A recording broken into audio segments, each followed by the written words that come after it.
네, 코로나19를 맞이해서 운명의 대전환기를 맞이하고 있는 이 순간에도 우리는 세계 평화를 염원하면서 오늘 평화 포럼을 개최하게 되었습니다.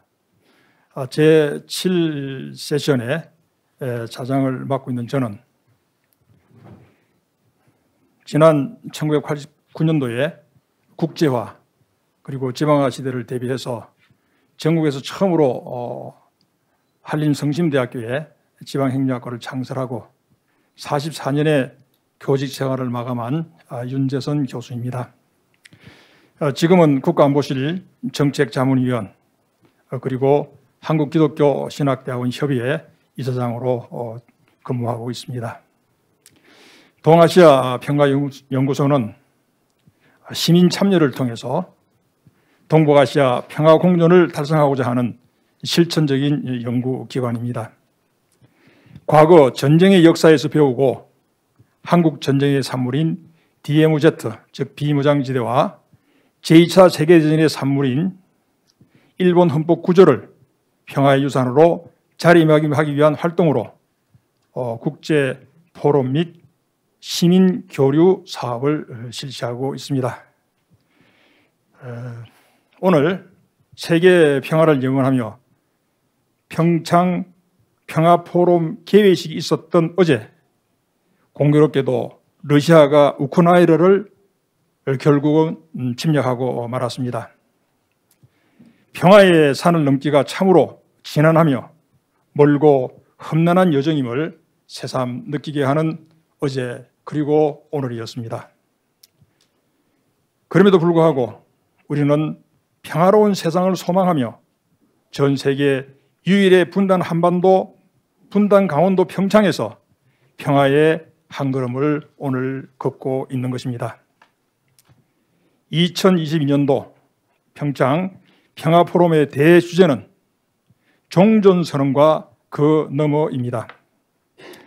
우리 제7세션에서는 동북아 평화를 위한 한일 시민의 역할과 평화헌법을 주제로 해서 평화연구 전문가시고 그리고 학자님들을 모시고 그 경험과 지혜를 오늘 모으고자 하는 것입니다. 발표하실 연사님들을 먼저 간단하게 소개하겠습니다. 먼저 국내 연사님이십니다. 이수훈 전 주일대사님, 제가 앉아있는 쪽에서 오른쪽부터 말씀을 드립니다. 홍현익 국립외교원장님, 그리고 호사카 유지 세종대 명예교수님, 대우교수님, 그리고 최병욱 상명대 교수님, 그리고 외국에서 영상으로 참여해 주시는 일본 중의원 의원이신 콘도 쇼치 의원이십니다.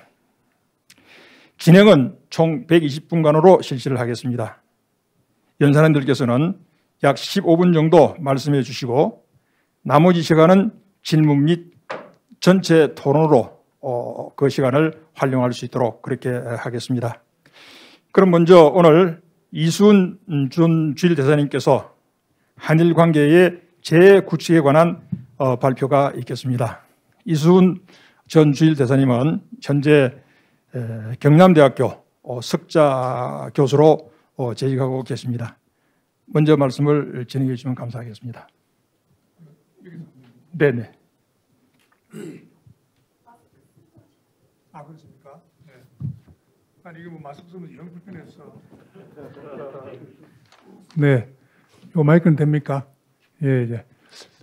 오늘 제가 좀 몇 마디 여러분들께 드리고 싶은 바는 다 잘 알다시피 지금 한일 관계가 아주 악화되어 있습니다. 코로나 때문이기도 하지만은 한일 간에 지금 교류가 거의 끊겨 있고요. 또 정부 간에도 대화가 거의 없습니다. 그럴 정도로 이제 관계가 안 좋은데 이 관계가 이렇게 악화된 것이 어떤 요인이 자리 잡고 있는가 하는 걸 좀 말씀드리기 위해서는 우리 한일 두 나라 간의 역사를 둘러싼 여러 가지 갈등이 있습니다.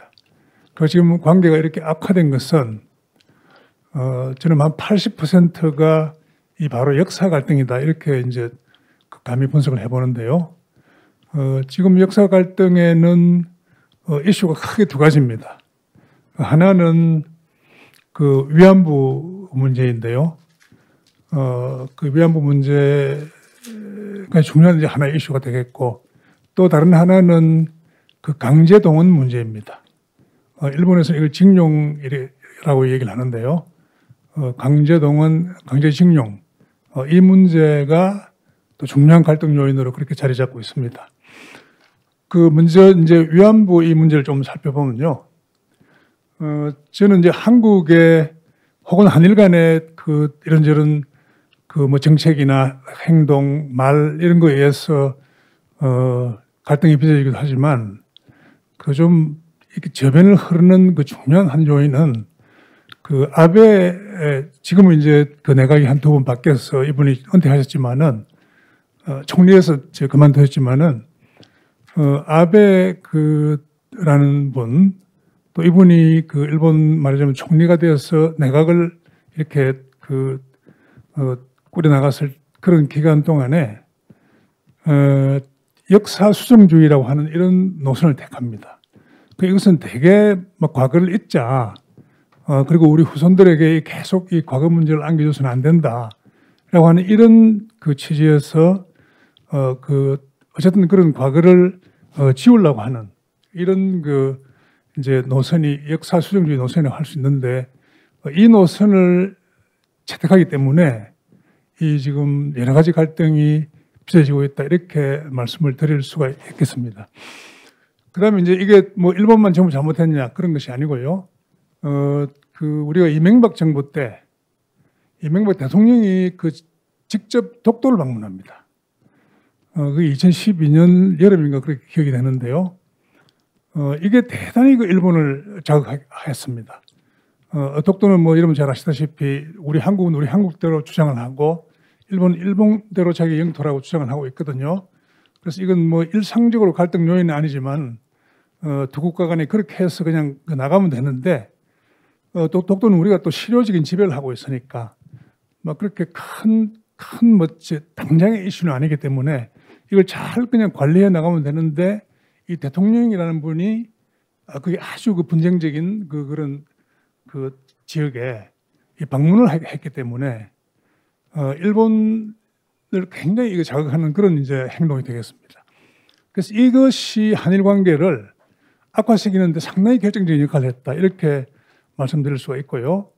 그 다음에 이제 이어받은 분이 박근혜 대통령인데 이 박근혜 정부에서는 이 위안부 문제를 앞에 탁 내걸어 가지고 이 문제가 해결되지 않으면 여기 저 파워포인트가 있는데요. 이게 어떻게 하면 넘어가죠? 이제 됐습니다. 예. 이제 이분은 그 위안부 문제를 탁 앞에 전면에 내세워가지고 이게 해결되지 않으면 그 아베 총리 정상회담 같은 것이 없다. 그렇게 해서 일체 만나지 않습니다. 또 국제회의 이런 데서 어떻게 만나도 아주 냉랭하게 뭐 두 분이 일체 저기가 없고 이렇게 이제 됐는데 이를 통해서 관계가 한층 악화되는 거죠. 근데 이제 또 이때까지 기조와 달리 2015년 12월이 되면 일본과 한국 간에 서로 상당히 오랜 동안에 물밑 접촉을 거쳐가지고 이 위안부 합의라고 하는 것을 만들어냅니다. 그런데 이 위안부 합의가 위안부 문제를 해결할 걸로 봤지만 사실은 이 위안부 합의가 위안부 문제를 한층 악화시키는 그런 이제 결과로 기결이 됐습니다. 그 말씀은 무슨 말씀인가 하면 위안부 합의가 만들어지자마자 그 일부 피해자 할머니라든지 또 이 여러 시민단체들이 격하게 반대를 합니다. 그래서 이제 이 위안부 합의가 상당히 논쟁적인 이런 문제거리가 되는 거죠. 그렇게 해서 이제 이 촛불 말하자면 대항쟁이 나고 이러면서 그 촛불 항쟁의 중요한 한 목소리가 이 위안부 합의를 파기해라 이겁니다. 여기는 할머니들도 포함이 되고 또 여러 시민단체도 이렇게 포함이 됩니다. 이제 이런 흐름 속에서 이제 우리가 대선이 치러졌지 않습니까? 대통령 선거가 치러졌는데 그 당시에 그 대선 분위기에 그 뭐랄까요? 이 요구는 뭐였는가 하면 위안부 합의를 2012년 위안부 합의를 파기하고 재협상을 통해서 뭔가를 얻어내라 이렇게 된 겁니다. 그래서 이제 민주당의 공약이 당시에 위안부 합의의 파기 그리고 재협상 이거였습니다. 이제 이런 흐름에 따라서 이제 문재인 정부가 이제 등장을 하는 거죠. 문재인 정부 등장했는데 이제 이걸로 이제 공약을 내걸었기 때문에 이 대통령이 이제 아주 뭐랄까요 좀 난처하게 된 거죠. 그래서 이제 그 어쨌든 새 정부가 들어서고 그 외교부의 그 위안부 합의를 한번 이제 그럼 들여다보자. 이렇게 해서 위안부 합의를 한번 검토하는 그런 TF가 만들어졌습니다. 그래서 그 TF가 한 4개월 정도 활동을 했나요? 그래가지고 그 2017년 12월 말에 이제 그 결과 보고서를 발표합니다. 그래서 그 보고서를 발표하고 난 뒤에 정부가 그 보고서에 기초해서 정부의 입장을 내놓은 것이 2018년 1월 9일입니다. 그 1월 9일에 이 문재인 당시 지금도 문재인 정부 그 당시 그 문재인 정부의 입장이 발표가 됩니다. 그 입장은 뭔가 하면 대개 이렇게 됩니다. 위안부 합의로 위안부 문제를 해결하지 못한다.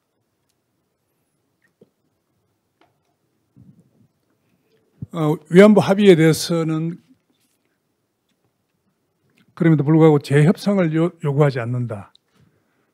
이제 이게 좀 중요한데요. 일본이 스스로 진실을 있는 그대로 인정하고 피해자들의 명예, 존엄 회복과 마음의 상처 치유를 위한 노력을 계속해 줄 것을 기대한다.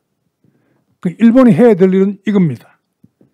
우리 지금 문재인 정부의 위안부 합의에 대해서 또 위안부 문제에 대해서 일본이 요구하는 것은 뭔가 하면 당신들 좀 이렇게 그 국제적인 기준에 따라서 피해자들의 명예를 회복하고 존엄을 회복하고 하는 이런 걸 좀 하고 마음의 상처를 치유하는 노력을 좀 해달라. 이걸 기대한다 이랬습니다. 그러니까 당신들 이걸 하지 않으면 안 된다 이게 아닙니다. 그 당신들 좀 이렇게 해줬으면 좋겠다 이거죠. 그리고 이제 그 피해자 할머니들께서 이분들이 이제 대단히 중요합니다. 지금도 한 13분이 생존해 계신데요. 이분들이 한결같이 바라시는 것은 일본의 자발적이고 진정한 사과. 그러니까 이제 그 우리 한국과 그 피해자 할머니들과 시민단체가 요구하는 것이 그 일본 정부에 그렇게 많지 않습니다.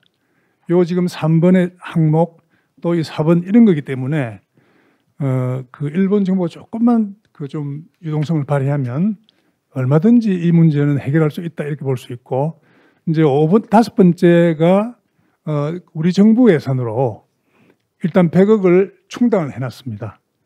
기금으로 지금 충당을 해놨는데요. 이 100억이라는 것은 위안부 합의 당시에 일본 정부가 내놓은 돈이 10억 엔. 그게 뭐 대충 하면 뭐 100억이 되겠죠. 그래서 그거에 해당하는 돈을 우리가 이제 낸다. 이렇게 된 겁니다. 그리고 참 그 위안부 합의에 따라서 만들어진 재단이 있습니다. 이거는 이제 그 합의에 이게 들어 있습니다.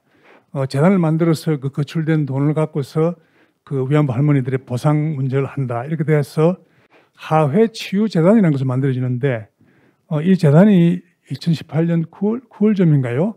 이때 해산이 됩니다. 왜 해산이 됐는가 하면은 이 이사회가 되지도 않고 그 위안부 할머니들은 계속 그 더운 2018년 여름에 청와대 앞에 와서 계속 연일 90대 그 할머니들이 시위를 하고 해서 이 정말로 자칫 잘못하면 이 사람을 그 생명을 잃을 수 있는 이런 그 지경이 됐기 때문에 어쩔 수 없이 이제 해산을 하게 됩니다. 근데 이제 저도 좀 현장에서 겪었고 또 당시 우리 외교부에서 쭉 한 일들을 이제 기억을 해보면 그 아베 총리는 이제 문재인 대통령하고 이렇게 만날 때마다 제일 먼저 하는 말이 그 2015년에 위안부 합의를 지켜라. 그 합의를 이행해라. 이렇게 합니다. 그래서 이제 이 두 분이 지도자가 모처럼 만났는데 만나면 좀 새로운 얘기를 해야 되는데 똑같은 레퍼토리를 하니까 이제 사람이 은근히 짜증이 나는 거죠. 그래서 그 두 분이 좀 이렇게 계속 그 관계가 이제 좀 악화되는 중요한 한 요인이 자꾸 위안부 합의 문제를 얘기를 하는 것이 그 중요하게 작용을 했다. 이렇게도 말씀드릴 수 있고요. 그 제가 개인적으로 이제 일본에도 NSC라고 하는 그 이제 우리도 이제 NSC가 청와대에 있지 않습니까? 그 NSC가 이제 그 총리 그 내각에 있는데 그 NSC를 이제 총괄하는 분이 일본에서는 NSC 국장이라고 합니다만 그 야찌라고 하는 아주 그 노련한 그 외교관이 있습니다. 이분이 그 이제 NSC 국장을 맡고 있었는데 제가 이분을 뭐 여러 차례 만났습니다. 그 제일 처음 만났을 때 첫 마디가 위안부 합의 얘기를 하는 거예요. 이 사람들이 이걸 주도해서 만들었거든요. 2015년에.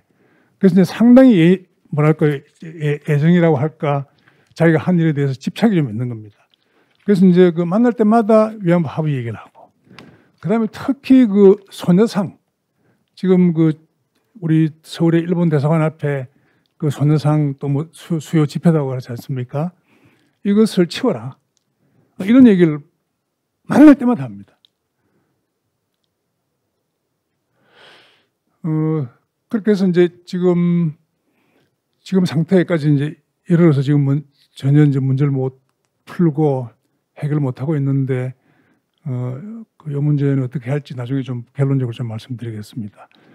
그 두 번째는 이제 이 강제동원 징용 문제인데 이것은 그 보는 관점에 따라서 좀 범위가 좀 다릅니다만 대개 우리 정부는 그 1941년에 태평양 전쟁이 발발해서 이제 45년 뭐 8월까지 이렇게 가는데 이때 이제 그 전쟁 준비를 위해서 집중적으로 그 우리 강제동원에 우리 그 선조들이 이렇게 동원이 됩니다.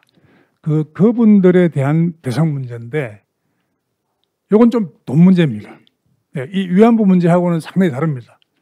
그 위안부 그분들은 뭐 명예가 중요하다, 존엄성이 중요하다, 상처가 났다 이런 건데 이것은 그런 거하고 좀 다릅니다. 내가 이렇게 가서 육신이 막 그 많이 망가질 정도로 일을 했는데 그 이렇게 적절한 배상을 못 받았다. 이렇게 해서 보상의 돈 문제가 여기 좀 핵심입니다. 근데 이 규모도 뭐 들쭉날쭉 이렇습니다. 근데 우리 정부의 그 공식적으로 현재 집계하고 있는 피해자는 약 21만 명이 됩니다. 근데 이제 이 문제도 그냥 좀 수면 밑에 좀 있었는데, 물론 피해자분들이 이제 그 제기한 여러 가지 소송이 있었습니다. 그 소송은 진행이 쭉 되고 있었던 거죠. 근데 이제 2018년 10월 말이 30일인데요. 요 오후에 우리 한국 대법원에서 그러니까 이제 하심들인 지방법원, 고등법원을 다 거쳐가지고 대법원에서 그 징용 피해자 4분에 대해서 신일철 주검이라고 하는 이제 회사죠. 지금은 이제 이름이 바뀌어서 일본제철입니다. 그 당시에 신일철 주검을 상대로 배상 소송을 하는데 그 피해자들 말하자면 원고의 승소 판결들입니다. 이 판결이 뭐가 중요하냐 하는데 대단히 중요합니다. 지금 현재 한일 관계를 이렇게 말하자면 악화시킨 거에 아주 좀 우리 문재인 정부 때의 결정적인 그 변수는 바로 2018년 10월에 이 대법원 판결입니다. 그래서 이제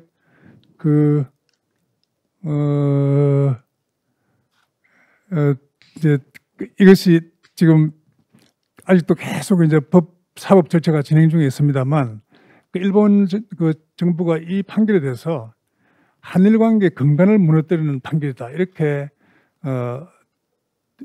규정을 짓고 한국 정부하고 대립을 계속하고 있습니다. 지금 현재 기시다라는 분이 이제 내각 총리인데 기시다 내각의 입장도 그 아베 내각과 똑같습니다. 2065년 청구권 협정 위반, 그래서 국제법 위반, 그래서 위반 상태를 시정해라. 라고 하는 요구로 일관을 하고 있습니다. 예. 근데 이제 역사 갈등이 이렇게 그 해결되지 못한 채 이제 관계를 계속 악화 이렇게 밀어붙이고 있는데 2019년 여름에 그 아베 정부가 우리 한국의 경제 보복 조치라고 할까요? 이 수출, 특히 반도체 공장에 필요한 소재 품목들에 대해서 수출 제한 조치를 내립니다. 그리고 8월 초에 한국을 아예 화이트리스트에서 배제를 해버립니다. 그 화이트리스트라는 것은 이제 거기에 들어가야 수출 절차가 좀 이렇게 간편한 겁니다. 이것을 이제 여러분들 다 한번 기억하시죠. 이때 우리 노 재팬도 하고 노 아베도 하고 불매운동도 하고 뭐 이런 일이 있었습니다만 이제 이렇게 해서 경제 갈등이 일어나 버리는 것이죠. 그런데 이것이 굉장히 안 좋은 것은 경제 갈등에 그치지 않고 지금 우리가 한일 간에 서로가 쭉 추구해 왔던 그 투트랙이라고 하는 외교 기조를 근본적으로 훼손한 겁니다. 그 투트랙이라는 것은 이 위안부라든지 강제동원이라는 이런 문제는 과거사 문제는 과거사 문제대로 잘 우리가 다루어서 극복해 나가고 우리가 또 한일 간의 경제라든지 안보라든지 뭐 이런 인적 교류라든지 이런 분야는 미래지향적으로 이렇게 협력을 하고 확대시켜 나가야 된다. 이건데 그런 과거사와 그 경제를 갖다가 이렇게 섞어버렸기 때문에 투트랙을 훼손한 것이 대단히 그 아쉬운 부분이다. 이렇게 말씀드릴 수가 있습니다. 그래서 제가 좀 마무리를 지으면서 말씀드려야 될 부분은 그 우리 한국에 이제 곧 뭐 대선이 있고 이제 새로운 대통령이 나오고 또 새로운 정부가 이제 5월 되면 출범하는데 그 한국 정부는 이제 지금 아예 이 대화가 안 되니까 그렇습니다만 그 이제 신정부에 대해서는 일본서도 여러 가지 이제 기대가 있지 않겠습니까? 그래서 우리 정부도 좀 아주 적극적인 그런 외교를 펼쳐야 된다 이런 것이고 이제 일본 정부가 또 할 일이 있습니다. 이게 우리 혼자 문제가 아니고 일본이 주된 문제니까요. 일본이 저는 적어도 두 개의 어떤 선행 행동을 보여줘야 된다 이런 말씀을 드리는데 그 첫 번째가 이 한국의 2019년에 취한 이 수출 제한 조치를 철회해야 됩니다. 예. 그렇게 하면 여러 가지가 이제 지소미아가 우리가 지금 그 유예되어 있는 그런 것도 풀리고 여러 가지 교류가 풀릴 수 있고 이런 이제 그 출발점이 된다 이렇게 말씀드릴 수 있고 두 번째로 보다 더 중요한 것은 일본의 정치 지도자가 역사에 대해서 좀 이 감수성을 보여줘야 됩니다. 역사에 대한 인식을 좀 보여줘야 되고 그런 메시지를 그 발신을 해야 됩니다. 이것은 일본 그 리더들이 과거에 쭉 한 바가 있습니다. 고노다마, 무라야마 다마,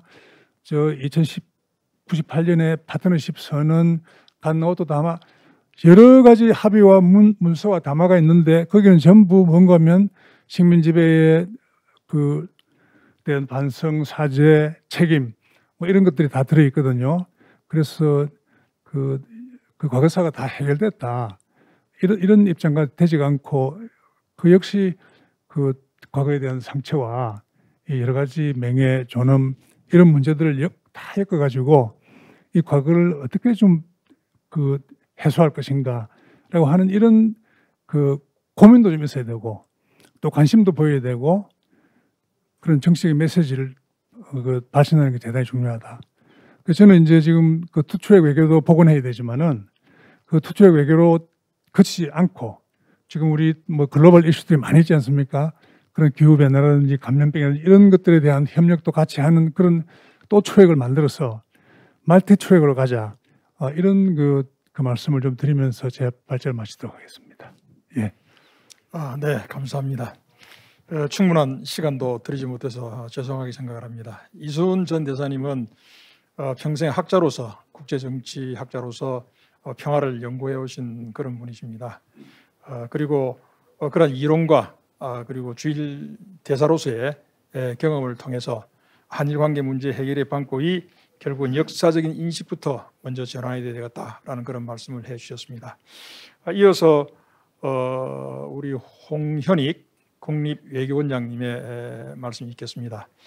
홍현익 원장님은 현재 우리 합동참모본부의 정책자문위원으로도 계시고 국가안보실에 또한 정책자문위원, 그리고 세종연구소 안보연구실장도 역임을 하셨습니다. 그리고 경기연구원 이사, 그리고 현재 중소기업 중앙회 남북경협에 관한 경제협력이죠, 위원으로도 활동하시고, 이러한 다양한 경험과 그리고 이론적으로도 평생 이 분야를 연구해 준 분이십니다. 오늘 그러한 다양한 경험을 지혜로 잘 이렇게 말씀해 주실 것으로 생각이 됩니다. 이어서 말씀을 해주시면 감사하겠습니다. 네, 여러분 반갑습니다. 국립외교원장 홍현익입니다. 평창 평화포럼에 이렇게 연사로 참석할 수 있어서 매우 영광스럽게 생각하고, 꼭 이런 그 평화를 위한 포럼이 성공해서 매년 성공적으로 계속 개최되기를 기원합니다. 제가 오늘 말씀드릴 분야는 그야말로 한반도와 동북아 평화를 복원하기 위해서 한국 정부와 일본 정부가 어떻게 해야 될 것이냐 하는 점 말씀드리려고 합니다. 특히 그 사이에 한반도 평화가 미국의 역할이 매우 중요하기 때문에 미국 바이든 행정부는 어떻게 해야 되느냐 하는 말씀을 드리려고 합니다. 크게 보면 한반도와 동북아의 평화가 가장 지금 안 되고 있는 것은, 물론 미중 갈등이 심화되고 있는 게 큰 원인이지만, 그 동북아의 중심에 있는 한반도에서 북핵 문제가 해결이 안 되고 남북 대화가 중단되고 북미 간의 북핵 협상 자체가 중단돼서 한반도 평화 프로세스가 몇 년 전에 활발하게 돌아갔는데 이것이 다 정지되고 지금 갈등만 남아있는 이런 상황입니다. 여기서 미국과 일본은 어떤 역할을 했느냐. 한국 정부는 줄기차게 평화를 위해서 일로 매진했다는 건 여러분들이 잘 아실 겁니다. 오히려 한국의 보수 진영에서는 왜 평화만 주장하느냐, 전쟁을 대비해야지. 근데 그 말에 그런 주장에 일리가 없는 것은, 한국 정부가 평화를 계속 주창한 것, 그 부분은 맞습니다. 그러나 전쟁을 대비해라 하는 것은 대비 안 했다라는 건 틀렸다는 거죠. 국방비를 늘리고, 물론 국방비 느린 게 국방력에 대해서 획기적인 증진 자체를 가져오는 건 아니지만, 일단 국방에 신경을 쓰고 우리가 국제사회의 신의와 국제사회의 규율을 지키기 위해서 핵을 만들고 있지는 않지만, 핵을 만들면 제일 방어가 되겠죠. 그런데도 우리는 국제사회의 신의를 지키기 위해서 핵을 만드는 방식은 일단 배제해놓고 재래식 군사력에서 북한의 핵을 억제할 수 있도록 보복 억지력으로 미사일 같은 경우에 5톤 이상의 미사일 탄두를 장착할 수 있는, 사실상 대량 살상 무기에 준하는 미사일도 개발하고 그걸 선전만 안 하고 있을 뿐 대량 살상 무기에 준하는 보복 억지력을 구비해 나가고 있는 것입니다. 그래서 안보를 소홀히 했다라고 하는 것은 사실과 다르고요. 오늘 제가 말씀드리려는 가장 중요한 키는 북핵 문제가 왜 풀리지 않고 있는가 하는 것에 대해서 짧은 시간이지만 근원적인 문제를 말씀드리고, 거기에 대해서 그 북한이 지금 대화에 안 나오고 있는 건 상당히 아쉽지만, 대화를 나오게 하려면 미국은 어떻게 해야 되냐, 또 일본은 한반도와 동북아의 평화를 위해서 어떤 정책을 해야 되느냐를 말씀드리고자 하는 것입니다. 이 한반도에서 남북 대화가 되고 북핵 협상이 되고 북핵 문제가 진전이 되고 하면, 일본이 바라는 북일 간의 협상과 북일 간의 관계 정상화도 이루어질 수 있다는 측면에서 볼 때, 지금은 남북 대화가 중단되고 북미 대화 협상이 완전히 결렬되고 한반도 평화 프로세스가 다 없어진 상황에서 갈등만 남았는데, 이것이 오히려 남북 관계 협력, 그리고 북핵 문제 해결, 북미 간의 관계 정상화, 북일 간의 관계 정상화, 이에 따라서 납치자 문제도 해결될 수 있는 선순환 관계로 바꿔나가려면 우리는 어떤 정책을 해야 되는 것인가 하는 것을 중점적으로 말씀드리고자 하는 것입니다. 그러기 위해서는 먼저 북핵 문제가 왜 지금 정체되고 있느냐, 이 핵심을 아셔야 되는데, 거기에 대해서 이제 저의 주장을 말씀드리고자 합니다. 저는 여기에 대해서 사실 확신을 갖고 있는 사람입니다. 북한이 역대 북한 정부가 인권을 탄압하고, 그리고 경제적으로도 굉장히 비능률적인 운영을 해서 지금 현재 1970년에 남북한의 경제 수준이 같았는데, 지금은 남한의 GDP가 북한의 54배에 달하는, 북한은 그야말로 경제 운영에 완전히 실패했고요. 일본은 한국 경제의 3배 정도의 규모를 갖고 있기 때문에 일본과 북한 간의 경제력 차는 160배입니다. 미국과 지금 북미 협상을 얘기하는데 북미 간의 경제력 격차는 약 600배에 해당된다는 것이죠. 그러니까 이렇게 그 경제력에서 압도적으로 열세에 있는 북한의 입장에서는 신뢰가 회복되지 않는 이상은 자기가 절대적인 무기를 갖지 않으면 정권이 붕괴된다, 이런 생각을 하고 있다는 것이 저의 기본적인 생각입니다. 따라서 북한으로서는 비용이 자기의 경제력에 비해서 많이 들더라도 핵을 개발해 왔던 것인데, 우리가 북한의 50배, 일본이 160배, 미국이 600배 이상이라면 그런 상황에서 북한을 설득해서 기회를 줘서 핵을 포기시켜야 된다, 이런 생각을 저는 갖고 있는 것입니다. 그런데 역사적으로 볼 때 북한이 많이 남북 간의 합의나 북미 간의 합의도 많이 어긴 것은 사실이지만, 이번에 문재인 정부 하에서 추진됐던 한반도 평화 프로세스에서는 북한이 어느 정도 성의를 보였는데도 미국이 굉장히 수동적으로 나와서 이게 진전이 안 됐다는 점을 전 지적하고자 하는 것입니다. 미국이 아무 노력을 안 한 건 아니지만 북한이 하는 정도의 성의도 안 보였다는 것이죠. 이것이 핵심에 자리 잡고 있고, 미국이 발표 자리 제가 넘기질 않아가지고, 근데 아직 여기까지 오질 않았습니다. 그래서 결국은 미국의 정책도 합리적이고, 지금 우크라이나에서도 전쟁이 나고 또 미중 간의 갈등도 있고 하니까 미국도 바쁘죠. 여러 가지 일이 있지만 이것이 한반도에서 북핵 문제를 해결하면서, 북핵 문제를 해결하면 북한이 중국과의 관계보다는 미국과의 관계를 더 중시하게 되고, 중국은 오히려 더 외교적으로 더 고립되는, 미국의 국익으로 볼 때, 전략으로 볼 때도 유리한데 그런 정책을 안 하고 북핵 문제 해결에는 소극을 하거나 소극적인 태도를 보여서 결국은 이게 정치됐다는 것입니다. 간단하게 제가 설명드리겠습니다. 트럼프 대통령과 김정은과의 아주 치열한 그 공방전이 오고 갔었죠. 문재인 정부 취임한 첫 해 2017년에요. 그런데 2018년 평창 올림픽을 계기로 문재인 대통령이 평화 공존을 외치고 호혜적인 협력을 외치면서 1월 달에 김정은이 평창 올림픽 여기 참가를 결정하고, 김여정이 와서 문재인 대통령이 따뜻하게 맞고, 우리의 특사들, 지금 서훈 국가안보실장이라든지 지금 정의용 외교부 장관이라든지 당시에 청와대 실장과 국정원장이었죠.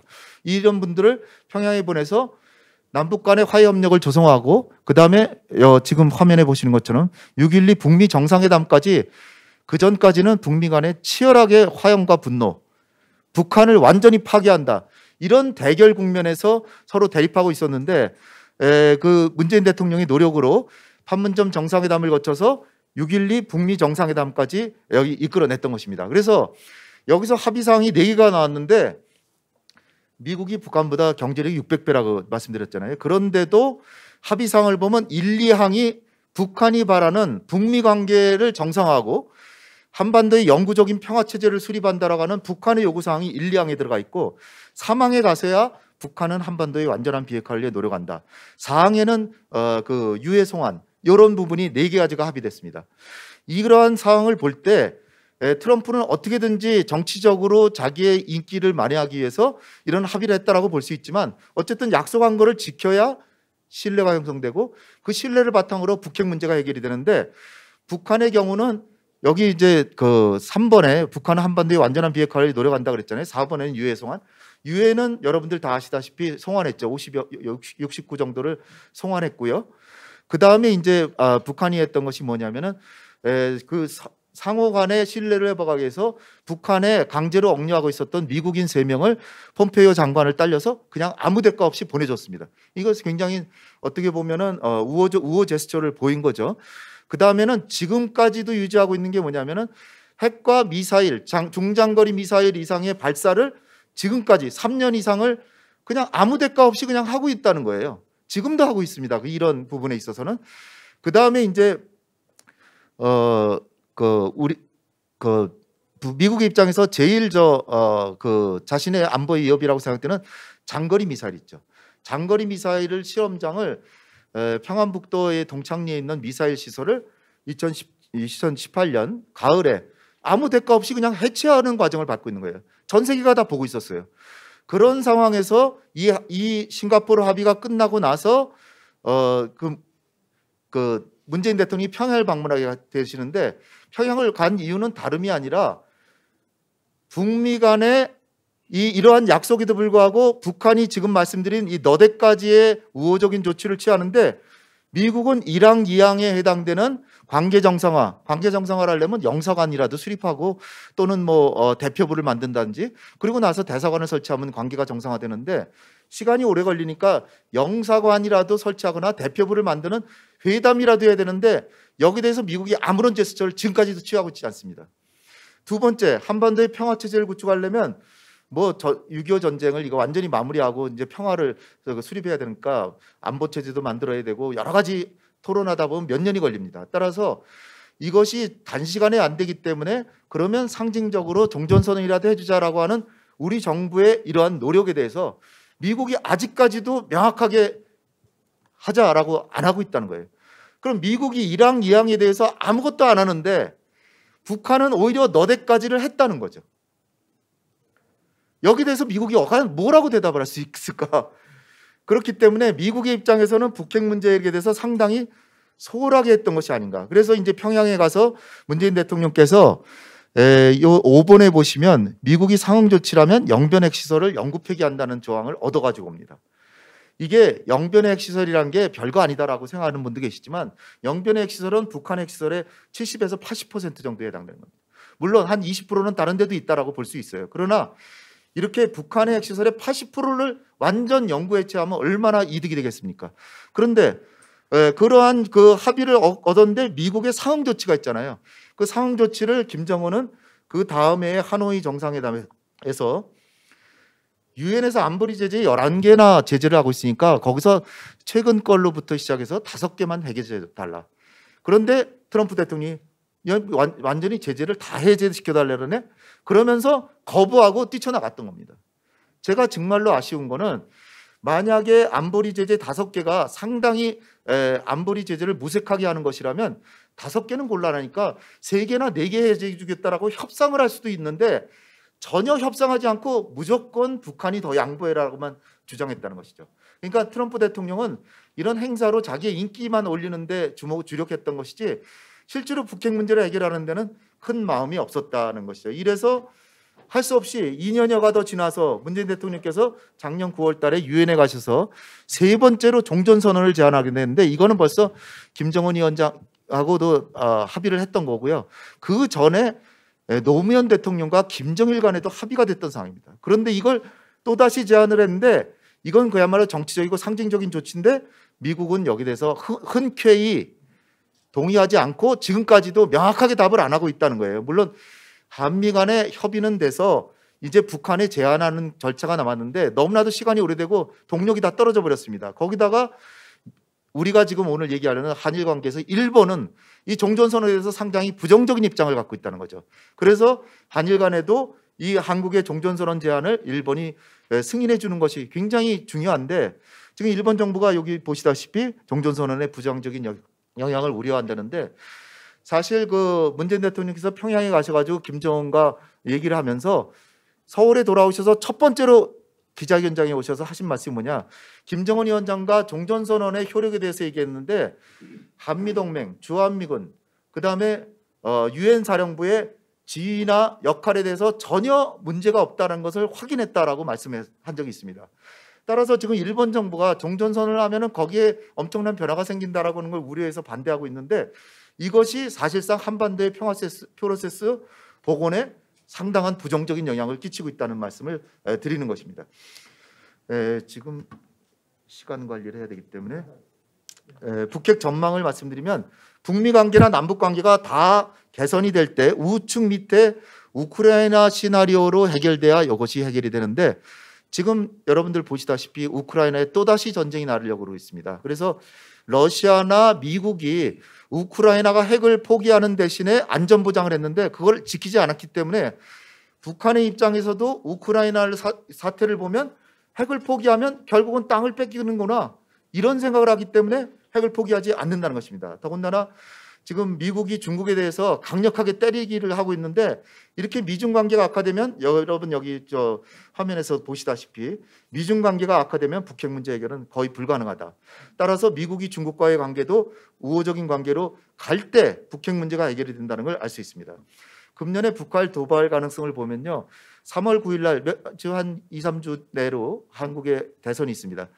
과거에 김대중 정부나 노무현 정부가 들어설 때 북한이 볼 때는 한국에 북한과 대화하려는 정부가 들어서기 때문에 호의적이라고 볼 수 있지만 그런 때도 계속 도발을 했습니다. 따라서 지금 3월 9일까지는 도발을 안 할 가능성이 크지만 3월 9일 이후에는 8월 한미연합훈련 직후까지 언제든지 엄청난 도발을 할 수 있다는 겁니다. 특히 이번 4월 달에 김일성의 생일이 꺾어지는 해가 되기 때문에 이번에 아마 4월 15일 전후해서 장거리 미사일을 실질적으로는 장거리 미사일인데 인공위성이라 그러면서 평화적 목적이라 그러면서 쏠 가능성이 상당히 있다. 그걸 비롯해서 8월에 한미연합훈련하고 이럴 때 북한의 상당한 도발이 예상된다는 것입니다. 그렇기 때문에 이렇게 되면 미국으로서도 바이든 대통령이 중간선거라는데 상당히 불리한 상황이 될 수도 있는데 미국이 그래서 좀 더 적극적인 태도를 가지고 북핵 문제 해결에 나서야 된다. 우크라이나 문제는 말씀드렸고요. 과거의 선례에서 리비아 같은 경우도 대량살상 무기 포기하고 몇 년 후에 리비아의 수장인 가다피가 나토, 즉 미국이 가담한 내전에서 살해당했죠. 김정은이 보기에 핵을 포기하면 난 죽는구나. 이란과의 합의도 굉장한 함의가 있습니다. 2015년에 바이든 대통령이 부통령 당시에 이란하고 핵 합의를 해서 이란이 핵을 동결하기만 하면, 폐기도 아닙니다. 동결하기만, 핵 활동을 중지하기만 하면 완전히 그 제재를 완전 해제시켜준다라고 했는데 그 다음에 힐러리 클린턴이 당선이 안 되고 트럼프가 되니까 바이든이 한 약속은 하나도 안 지킨다 그래가지고 오바마 정부가 한 건 하나도 안 지킨다 그래서 깨버렸습니다. 그렇게 되니까 김정은이 보기에 미국은 정권이 바뀌면 약속을 안 지키는구나. 그렇게 생각하니까 북한이 미국의 경제력이 600분의 1밖에 안 되는데 그 미국만을 믿고 핵을 포기하면 망하는데, 나라가 망하는데 하겠습니까? 따라서 미국이 이런 점을 각성해서 좀 더 전향적인 태도로 나가야 된다는 거죠. 한마디로 미국의 대북 신뢰를 회복해야 되고, 그리고 인권 문제도 중요하지만 인권을 너무 앞세우고 핵 문제보다 중요시하면 핵 문제 해결은 거의 어렵다는 것이고요. 그다음에 이제 지금 미국이 하는 것이 실용적인 그 실무회담을 통해서 정상회담까지 가자는 건데, 김정은이 실무 권한을 협상자에게 주지 않으니까 실무자가 나와서 이거는 지도자에게 물어봐야지, 난 대답 못한다. 그러니까 회담을 해봐야 아무런 진전을 못합니다. 따라서 지금 바이든 행정부가 추구하는 이런 실무적인 협상을 통해서 핵 문제를 해결한다고 하는 것은 실질적으로 북핵 문제 해결에 별 관심이 없다는 것을 거꾸로 대변하는 것이다 라고 말씀드리면서, 단계적이고 점진적인 비핵화를 수용해야 되는데 오늘의 주제인 한일 관계에서 그러면 일본은 지금까지 어떤 태도를 취했냐? 한반도 평화 프로세스가 진행될 때 아베 총리는 북한과 타협하면 속는다라고 트럼프 대통령한테 만날 때마다 얘기를 했습니다. 북한하고 절대로 타협하지 말라. 두 번째, 문재인 정부 믿지 마라. 문재인 정부는 중국 편이다. 이렇게 한미 간의 관계를 이간을 했습니다. 세 번째, 물론 일본 의원님 들으시기에 굉장히 섭섭하시겠지만 전 팩트이기 때문에 말씀드립니다.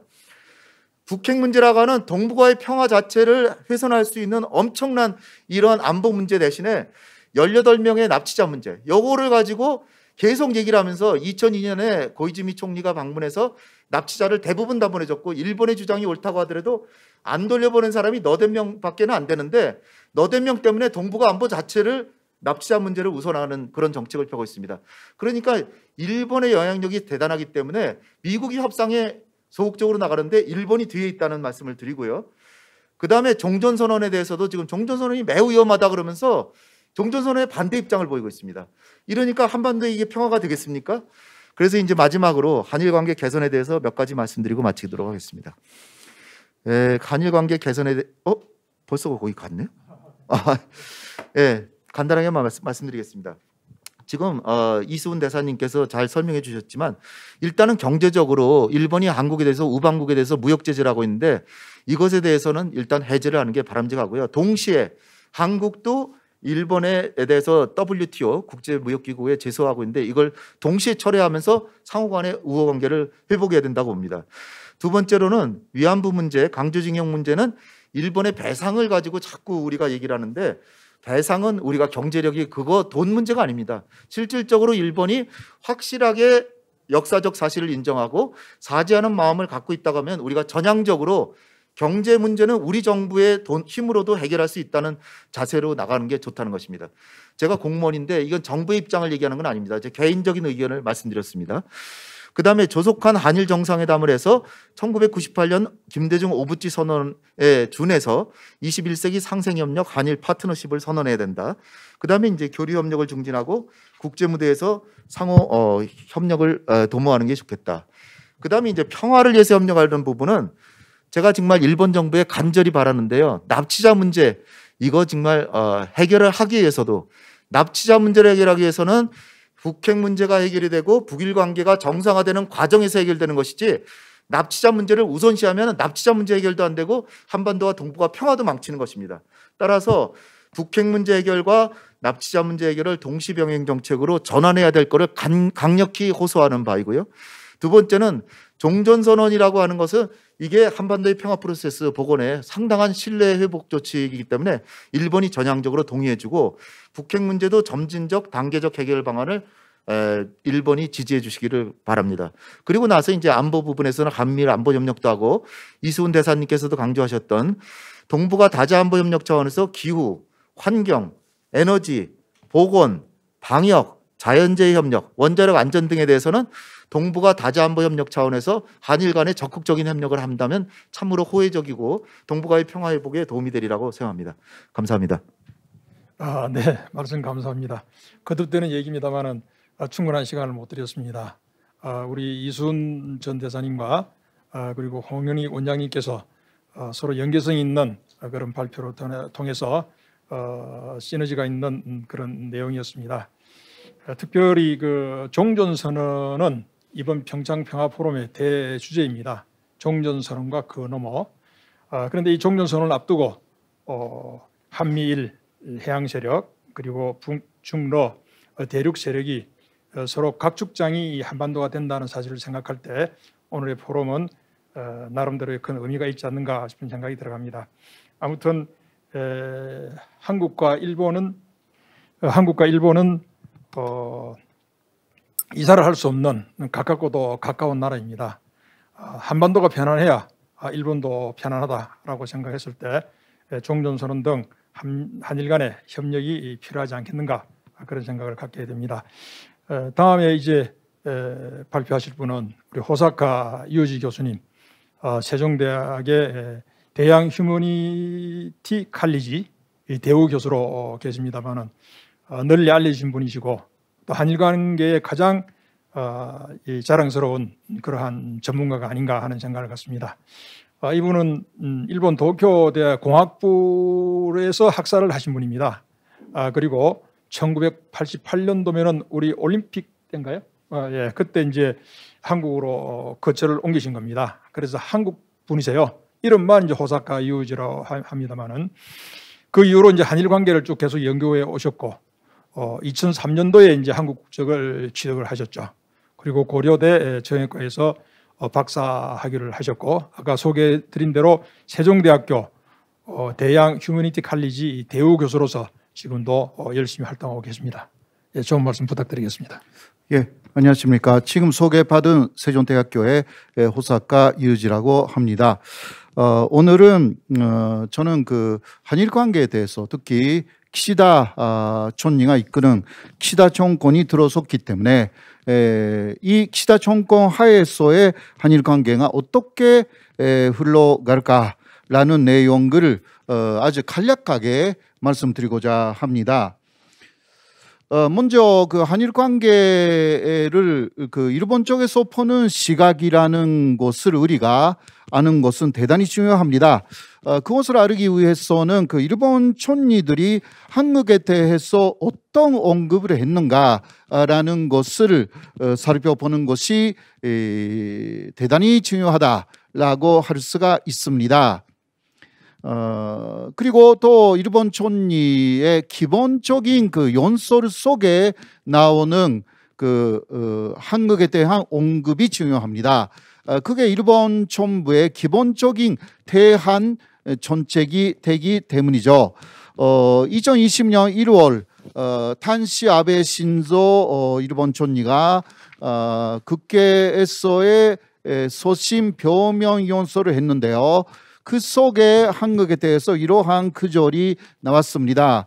한국은 원래 기본적 가치와 전략적 이익을 공유하는 가장 중요한 이웃나라다. 그렇기에 국가와 국가의 약속을 지키고 미래의 제한적인 양극관계를 만들어 나갈 것을 간곡히 기대한다. 이러한 내용이었는데요. 여기서 중심은 한국에 대해서 국가와 국가의 약속을 지켜야 한다. 이것을 촉구를 했습니다. 특히 강제징용 판결 문제가 그 당시 큰 화제가 되었기 때문에 국가의 약속, 거기에는 위안부 합의도 들어가 있고요. 이러한 한국하고 일본이 약속한 협정이나 조약 이런 것을 한국 쪽에서 지켜야 한다. 일본은 지키고 있다. 이러한 내용. 새로운 외교적 협상을 사실상 폐지하여서 그 약속한 내용 그대로 한국은 시행해 나가야 한다. 그러한 뜻으로 해석할 수 있는 이야기를 했습니다. 일본 쪽에는 전혀 하자는 없고 한국이 문제가 있다라는 인식을 표명한 것이었습니다.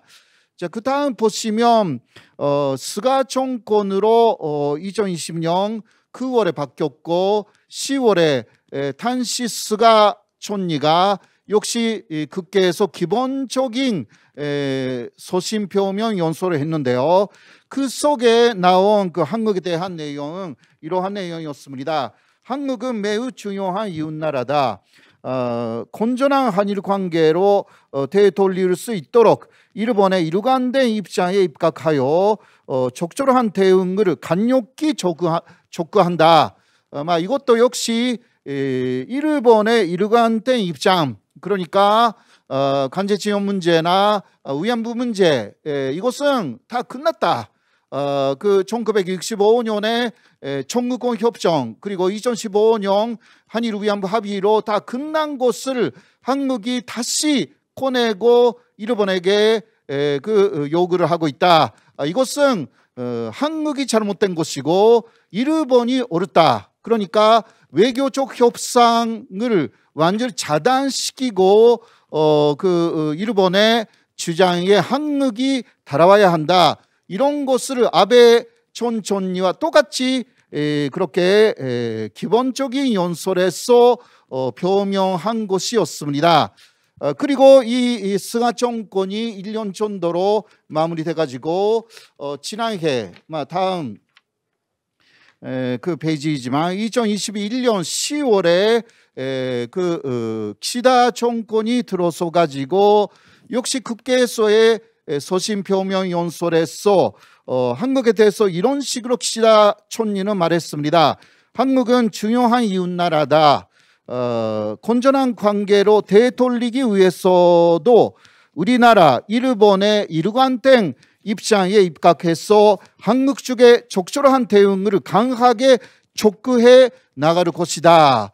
이것은 아베 전 총리나 스가 전 총리의 내용을 거의 그대로 답습한 내용이었습니다. 그래서 일본의 일관된 입장은 바뀌지 않고 그 강제징용 문제나 위안부 문제에 있어서는 한국 쪽에 잘못되어 있기 때문에 한국 쪽이 일본의 입장에 맞게 자신들의 태도를 바꿔야 한다. 사실상의 외교적인 그 협상을 더 거부하는 그러한 연설을 한 것이었습니다. 그러나 아무리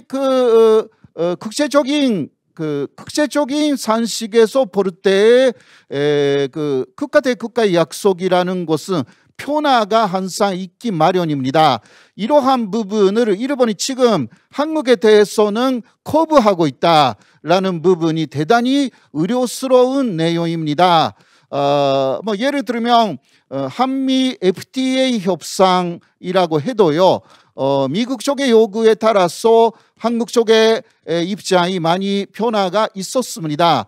그러한 국가 대 국가 약속이라고 해도 얼마든지 그 국제적인 그러한 협상에 따라서 다시 수정 조절할 수가 있다라는 부분이 국제적인 산식인데도 일본은 그것을 완전히 거부를 하고 있다라는 부분이 오히려 우려스러운 내용입니다. 근래 언론 중에서는 그러한 오히려 일본의 입장이 옳다라는 언론이 있는 것은 국제적인 오히려 산식을 한국의 언론도 무시하고 있다.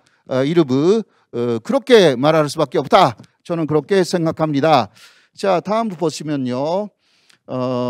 그런데 아베 전 총리하고 키시다 현재 총리가 다른 부분은 키시다는 그 온건파 코치회라는 파벌에 속하는 사람이고 아베 전 총리는 아시다시피 강령파에 속하는 그러한 정치인이기 때문에 노선 자체가 원래는 크게 다른 총리다라고 할 수가 있습니다. 이런 부분은 한국에서도 충분히 인식을 해야 되고 또 인식하고 있는 부분들이 좀 있습니다. 스가 전 총리는 중간적인 입장, 그 사상적인 배경이 많이 없는 사람이 스가 전 총리였다라고 할 수가 있고요. 자, 키시다 총리가 속하는 키시다파, 일본은 파벌 정치이기 때문에 그 파벌의 성격이라는 것이 대단히 중요합니다. 자민당에 현재 6개 파벌이 있는데요. 그 파벌마다 주장하는 그 뉘앙스, 주장하는 사상이 상당히 다른 것이 사실이고요. 이 키시다파의 총회장은 고가 마코토라는 분이었고 이분이 그 키시다가 새로운 총리가 되었을 때 이렇게 이야기를 했습니다. 포스 본류의 정치를 기본으로 하여서 코치회는 헌법에 흐르는 병화주의, 기본적인 인권, 국민주권 이것만은 견지해야 한다, 지켜야 한다 이렇게 주장을 했고요. 안마 이거 아베하고 아소 그 총리를 이야기를 했는데요. 간욕하게 이 같은 자민당 사람인데 아베 전 총리나 아소 전 부총리를 안마 데빌라고 말하면서 이 고가 마코토 씨는 이렇게 말했습니다. 안마와 악수를 해도 안마가 말하는 대로 한다면 용납할 수 없다라고 키시다 신 총리에게 이야기를 한 것입니다. 안마하고 악수를 했다. 이 부분은 키시다가 총리가 될 때의 파벌 정치의 특성상 아베 전 총리나 당시 아소 부총리의 힘을 빌려야 하는 그러한 측면이 있었기 때문인데요. 그러나 그 이후 그 사람들을 말대로 하면 안 된다라고 강력하게 촉구를 합니다. 자, 키시다 총리는 원래는 온건파이고 이게 일본에서는 주류파입니다. 1945년 패종한 일본은 그때까지는 강령파가 일본을 장악하고 있었지만 강령파는 그 대표한 존재에서 패배하면서 주도권은 온건파로 넘겨간 것이었습니다. 그래서 일본의 보수 정치도 1945년을 기점으로 주류는 온건파가 된 것이었고요. 그런데 2000년 이후는 그것이 강령파 쪽으로 넘어가기 시작했고 그 강령파의 완성판이 아베 정권이었습니다. 그래서 일본의 보수 정치의 2대 양대 조류 흐름라는 것은 온건파하고 강령파의 그러한 흐름이 있다라는 것을 또 우리 한국 쪽에서도 정확하게 인식을 해야 된다라고 생각합니다. 자, 고치회라는 온건파의 대표, 현재는 키시다파라고 하지만 이분은 고치회의 카토 고이치 총 간사장인데요. 이분이 한 이야기 중 유명한 것은 미중일 총삼각형론입니다.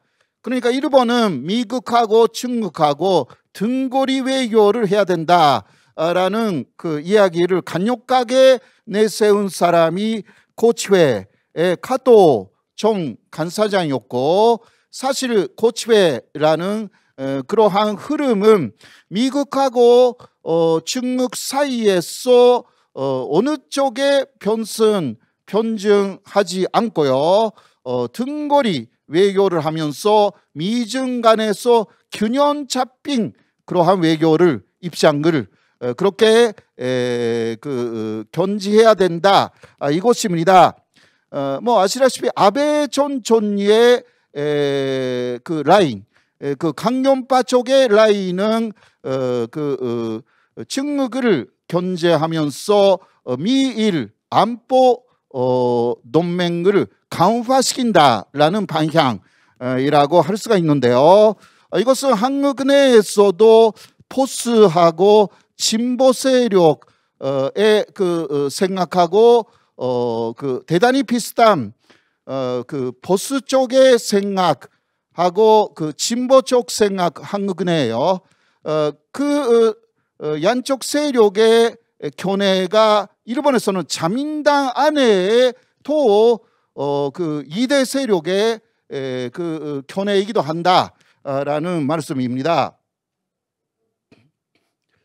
자, 그래서 사실 키시다 총리는 원래는 그러한 온건파이기 때문에 아베 전 총리의 그러한 영향력에서 벗어나려고 한다라는 것도 관측되고 있습니다. 최근요, 지난해 11월 11일이었습니다. 아베 전 총리가 호소다파라는 자민당 안에 최대 파벌을 이어받아 가지고 회장으로 취임했습니다. 그렇게 하여서 실질적인 아베파가 이제 출범되었습니다. 아베파는 자민당 국회의원 16명이 소속되어 있는 최대 파벌입니다. 이에 비해서 키시다파는 47명 정도이기 때문에 항상 파벌의 숫자에서 이러한 최대 파벌의 많은 도움을 받아야 되는 입장이 키시다 총리의 입장이다라고 할 수가 있는데요. 그러니까 아베 전 총리의 힘은 아직 막강하다라고 말할 수가 있는 것입니다.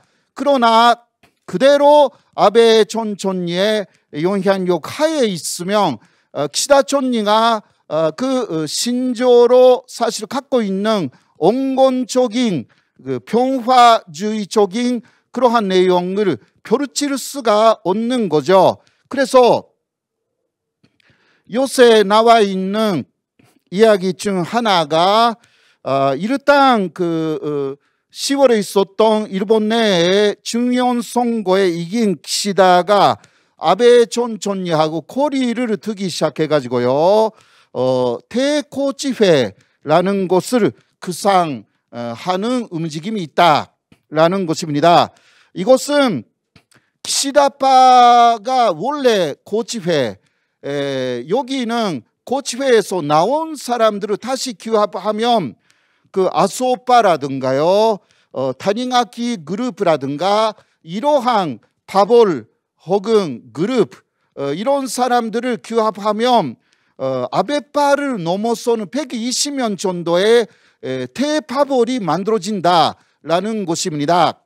이것을 사실 키시다파하고 아소 부총리도 그러한 마음이 있어서 이러한 대고치회 구축 구성라는 것이 일본 정계에서 좀 움직임이 있다라는 보도들이 일본에서 나와 있습니다.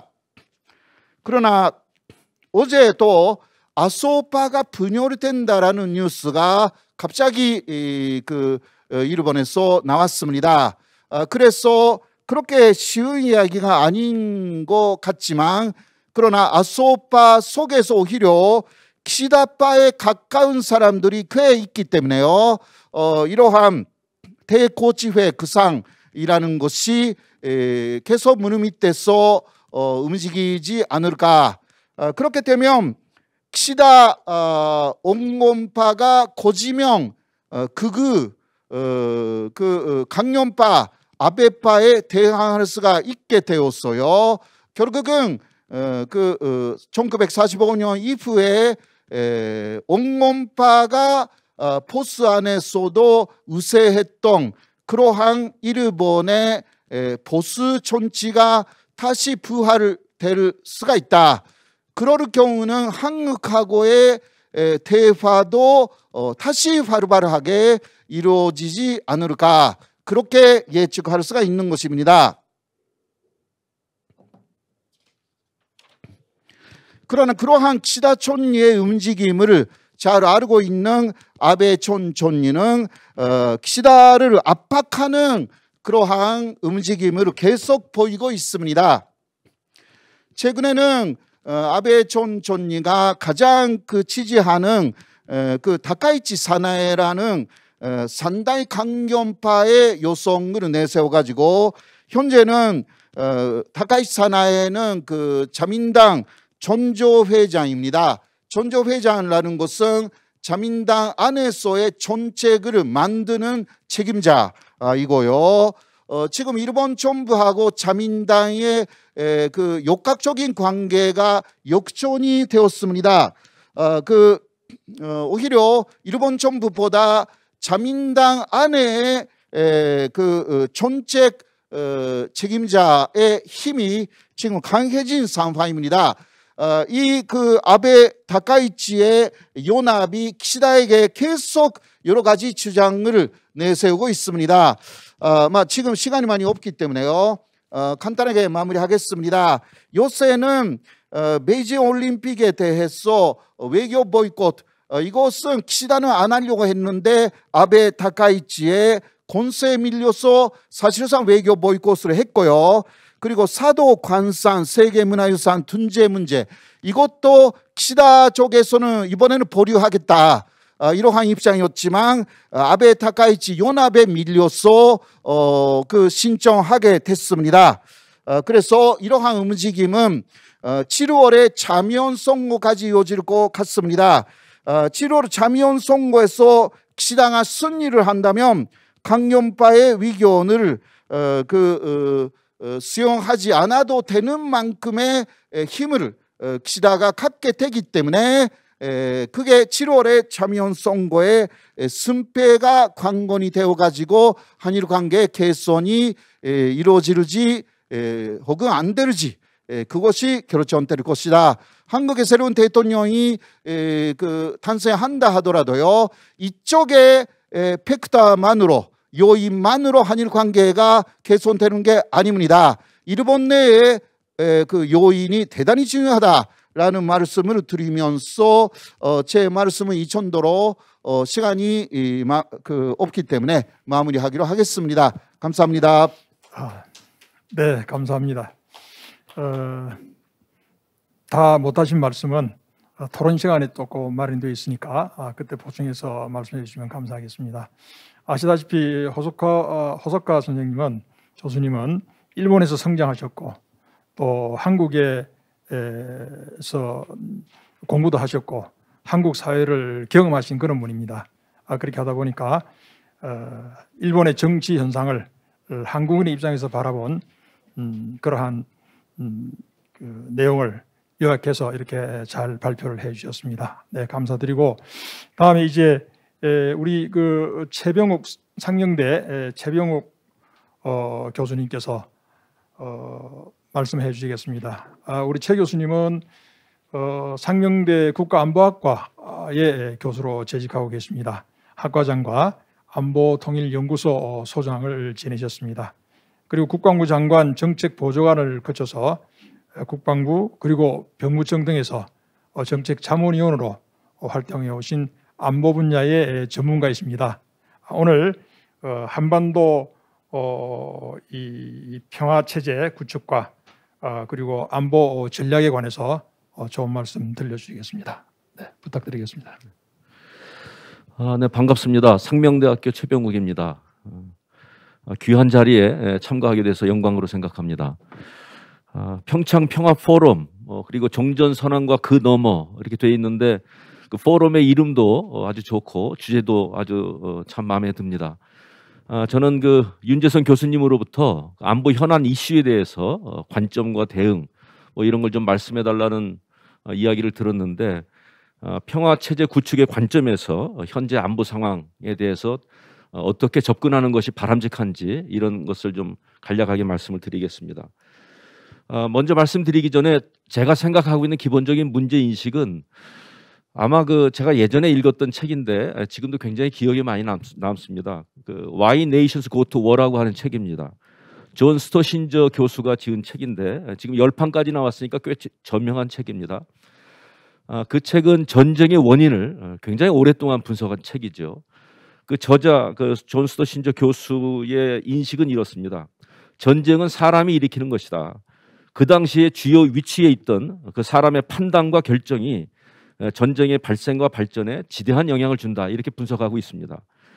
다시 말씀드리면 그 지도자의 성격, 지도자의 잘못된 관점, 지각의 핵심이라고 하는 것인데 그런 내용이 이제 중간에 있습니다. 한 국가가 다른 국가를 지속적으로 적으로 인식하고 그러한 인식이 강력하고 길게 이어지면 그 인식은 결국 사실이 된다. 참 그 굉장히 무서운 이야기고 통찰력이 있는 이야기라고 생각합니다. 아까 홍영일 원장님 뭐 많은 말씀하셨는데 튼튼한 안보 저희가 구축을 해왔고요. 그래서 튼튼한 안보를 구축하는 동시에 신뢰 구축을 하는 노력이 매우 중요하다. 이런 것을 제가 늘 마음속에 간직하고 있습니다. 그런 점에서 보면 북한 위협에 대해서 어떻게 대응하느냐 하는 것은 매우 중요한데 저는 매우 정교하게 접근하는 것이 필요하고 상황의 관리가 굉장히 중요하다 이렇게 생각됩니다. 그런 점에서 보면 종전선언은 아주 큰 의미가 있다고 생각합니다. 남북 정상이 이미 종전선언의 그 추진에 협력하기로 합의를 했습니다. 물론 조건이 있습니다만은 그리고 정치적 상징적 선언이라고 하는 그러한 그 한계도 있습니다만은 이것이 저는 신뢰 증진의 계기가 되고 또 비핵화의 돌파구가 되고 평화협정 논의의 시발점으로 나갈 수 있다고 이렇게 믿고 있습니다. 일본이 좀 부정적인 입장을 취하고 있고 국제사회의 협력이 매우 필요하지만 이 종전선언과 평화 프로세스 연계해서 우리 결국은 평화협정까지 나아가는 것은 동북아 평화 발전에 매우 필요하다 하는 인식을 국제사회에 소통하고 설득하고 하는 것이 매우 중요하다 생각합니다.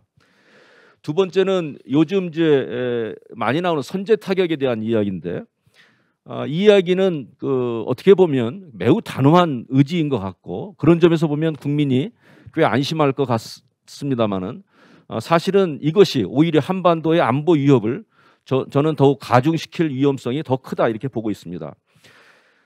선제 타격의 위험성은 첫 번째로 제가 볼 때는 정당성과 가능성의 문제인데 자위권 차원에서 얼마든지 선제 타격을 할 수 있다고 생각합니다만은 사실은 자위권 차원에서 보면 국제법상에 나타나 있는 것이 정당한 원인이 있는가, 최후 수단인가, 비례성인가 이런 것을 보고 있는데 좀 부연해서 말씀드리면 선제 타격하지 않으면 초래할 피해가 정말로 압도적인가?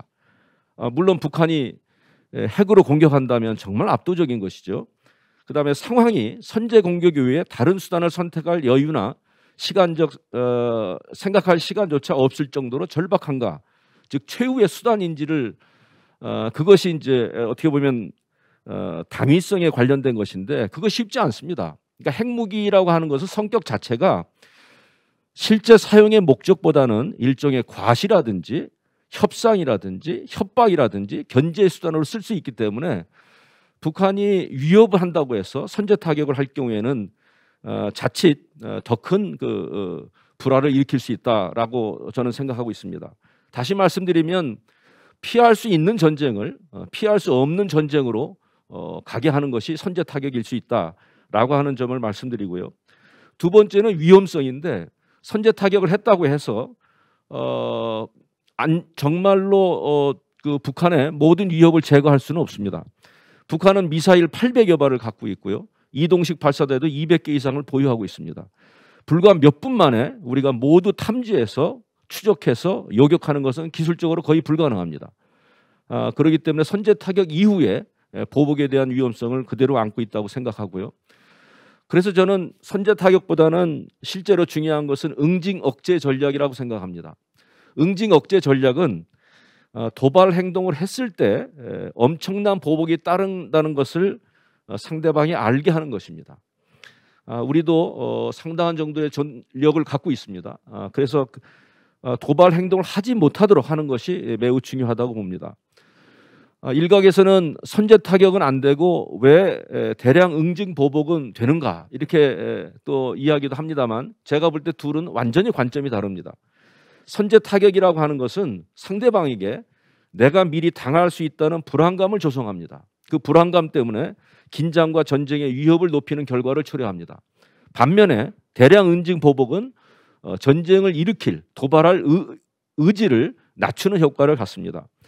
다시 아까 그 책으로 돌아가면 Why Nations Go to War 전쟁의 탄생이라고 이제 번역서는 돼 있습니다만 그 책에 보면 이렇게 돼 있습니다. 적이 자신을 공격할 것이라는 두려움 또는 믿음이 있으면 그것이 지속적으로 발생을 하면 그에 대한 방어 수단으로 선제 공격을 감행하거나 시도했다. 그래서 이런 점에서 보면 응징 억제 전략이 매우 유효한 수단이다라는 말씀을 드리고 싶습니다. 세 번째 사드 추가 배치 문제인데 이 문제는 정말 민감한 문제고요. 군사적인 문제뿐만이 아니고 외교적인 문제라고 생각됩니다. 전략적 접근이 필요하고요. 북한과의 긴장 관계를 악화시킬 수도 있고 한중 관계에 부정적인 영향을 미칠 수도 있습니다. 주한미군의 사드 배치 경북 성주에 설치할 당시에 그 당시 매스컴을 보면 한중 관계의 시한폭탄이다, 마지노선이다 이런 이야기들이 참 많이 나왔습니다. 결국 중국의 보복으로 다가왔고요. 자칫하면 한국은 그 신냉전 질서의 최전선에 떠밀릴 위험성도 있습니다. 저는 이제 실효성 차원에서 보면 수도권 방어에는 명확한 한계가 있다. 이것이 대체적인 전문가들의 인식입니다. 기본적으로 사드는 그 고고도 미사일 방어 체계입니다. 그래서 북한의 소형 또 저고도 비행 물체를 요격하기는 매우 어렵고요. 초음속 미사일은 요격 기회마저 찾기가 힘들다는 것이 전문가들의 분석입니다. 설사 북한이 고고도로 이렇게 발사를 하더라도 이미 탐지될 쯤에는 이미 저고도에 있다는 것이 미사일 전문가들의 분석입니다. 예를 들면 사드 탐지 후에 발사까지 최소한 203초 정도가 걸린다고 해요. 그러면 이 시간에 이미 적의 미사일은 한 30km 이하로 떨어지기 때문에 사드의 유용성은 한계가 있다 이렇게 말씀드리는 거고요. 그래서 사드보다는 한국형 미사일 방어 체계가 있습니다. 이것으로 이게 중층 방어 체계인데 지금 개발 중이고 대략 한 2026년도에 개발이 완료될 것으로 예상되는데 이것이 사드를 도입하는 것보다 훨씬 타당하다라고 생각하고 있습니다. 비용의 문제는 말할 것도 없고요. 사드를 도입할 경우에 1조 5천억 원 이야기하고 있습니다만은 실제로 지난해 미 의회 예산국 보고서에 보면 1개 포대 구축에 8억 달러가 들어가지만 연간 유지비가 3천만 달러가 들어간다는 그런 보고도 있습니다. 끝으로 사실 이제 북한의 위협 생각하면 중요한 것은 저는 탐지 능력, 정보 공유 이런 것이 아닌가 싶습니다. 그런 점에서 보면 일본과의 협력도 매우 중요하다고 생각합니다. 얼마 전에 한미일 국방장관이 회담을 했습니다. 전화로 했습니다마는 지금 아까 잠깐 이수분 대사님 쥐소미아 말씀도 하셨는데 한일 군사정보보호협정도 사실 과거사 문제 때문에 종료됐고 또 현재는 이제 유예된 상태에 있습니다. 공조와 협력이 필수적인 차원이라고 보면 저는 새로운 한일 안보 파트너십 구축 또 구상 이런 것이 필요하다라고 하는 말씀을 드리면서 제 말씀 마치겠습니다. 감사합니다. 네, 참 여러 가지로 감사드립니다. 저희들이 이 포럼을 통해서 듣고 싶은 말들이 상당히 많습니다만은 시간에 제약되어서 죄송하게 생각을 합니다. 아울러서 이제 토론 시간이 또 조금 있으니까 그 시간을 활용을 잘 해주시면 감사드리겠습니다. 이어서 아마도 일본에서 오랜 시간 동안 기다리시면서 좋은 말씀을 해 주실 것으로 생각이 됩니다. 현재 일본 중의회 의원으로 계시는 콘도 쇼이치 의원님께서 우리 한일 관계에 있어서 우호적인 관계를 위해서 어떻게 하면 좋을까라는 말씀을 해 주실 것으로 우리들이 예상을 하고 있습니다. 콘도 선생님은 의원님은 일본의 유명한 사립대학 쇼치대학하고 상지대학에서 법학을 전공을 했습니다. 그 이후로 이제 중국으로 가서 중국 어학원을 다니면서 중국어를 공부를 하고 또 중일 관계에 관한 신문사에서도 활동을 했습니다. 그래서 동북아 평화 공전에 관해서 한반도를 포함해서 한국을 포함해서 굉장히 많이 연구를 해오신 학자적인 풍무를 가지신 그러한 의원님이십니다. 특별히 콘도 소이치 선생님은 기후변화 위기에 대응을 해왔고 지구 환경을 보존하는 것을 목표로 해서 일본의 전쟁 책임을 교훈으로 삼고 있습니다. 그래서 아시아 평화의 발전을 실현하는 일을 하고 있고 또 앞으로 그런 일을 하고 싶다는 포부를 가지신 그러한 의원이십니다.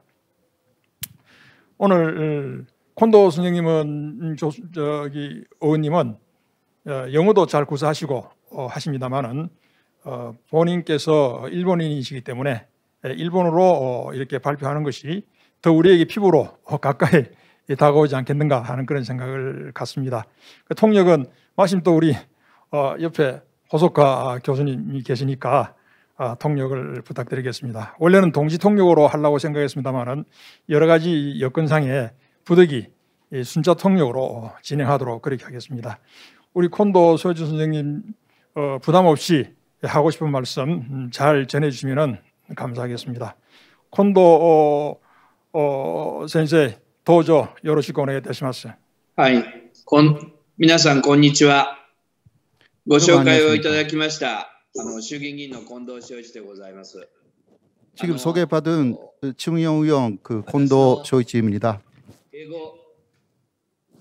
私の英語は不十分なので日本語でお話をさせていただくことをお許しをいただきたいと思います。 제 영어가 조금 충분하지 않기 때문에 일본말로 말씀드리겠습니다. 日韓交流と日本の改憲動向ということでお話をさせていただきます。 한일 우호 관계를 위한 민간 교류 활성화 방안 그렇게 말씀드리겠습니다. 中日新聞というところで働いていましたから中日というのは中国日本ということではなくて中部日本日本の中部にある新聞社中日新聞ということで 저는 중일 신문이라는 데서 근무를 하고 있었습니다만은 중일의 춘자는 일본의 춘부라는 뜻이라서요. 충흑이라는 뜻은 아닙니다.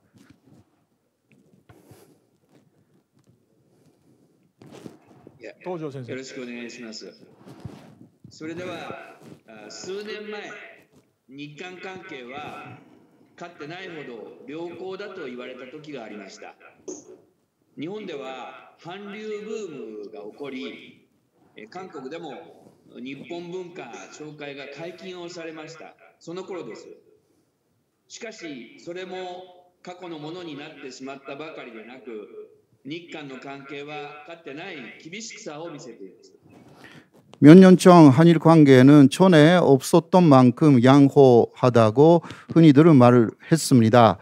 일본에서 한류 붐이 일어나면서 한국에서도 일본 문화의 소개가 허용되었습니다. 그러나 그것도 과거의 이야기가 되어버렸을 뿐만이 아니라 한일 관계는 전에 없었던 정도의 어려움을 현재 보이고 있습니다. そんな中ですね新型コロナウイルス感染症の影響で、すべての参加者が現地に集うというわけにはいきませんが、オンラインを活用しながら、こうした日韓関係を考えるシンポジウムが開かれることに敬意を表しますとともに、関係者の皆さんに心から感謝を申し上げます。 그런 가운데 신형 코로나 바이러스 감염증의 영향으로 모든 참가자가 현지에 모이는 것은 아닙니다만은 온라인을 활용하면서 이러한 한일 관계를 생각하는 심포지움이 열린다는 것에 경의를 표함과 동시에 관계자 여러분께 진심으로 감사 말씀드립니다. 今回お声をかけていただいたユン先生は非核の問題にも大変熱心で、その平和を希求する姿勢に心から敬服しています。さて、数年前、日韓関係がかつてないほど良好だと書きましたが、その頃でも私はやはりきちんとした歴史に対する認識がなければ、真の総合理解は難しいのではないかと申し上げていました。残念ながら現在はその通りになっているのかもしれません。 이번에 저를 이 자리에 불러주신 그 윤재선 선생님은 백화 문제에도 매우 열심히 활동하시고 선생님의 병화를 추구하시는 자세에 진심으로 감명을 받고 있습니다. 몇 년 전 한일 관계가 전에도 없었던 정도로 양호했다고 말씀드렸는데요. 그 무렵에도 저는 역시 제대로 된 역사에 대한 인식이 없으면 진정한 상호 이해는 어려운 것이 아닐까라고 여러 곳에서 말씀드렸습니다. 불행하게도 현재는 저의 말씀대로가 되어 버렸는지도 모릅니다. 이 상황을 타개해 나가는 데는 어려움도 다를 것입니다. この状況を打開していくには困難も伴います。しかしながら隣同士の国であり、友好関係を進めていくことはアジア、ひいては世界の発展と平和につながっていくことと確信しています。また世論調査を見ればですね、双方の国民感情はよくはありませんが、若い世代の韓国文化に対する親近感は強いものがあると思います。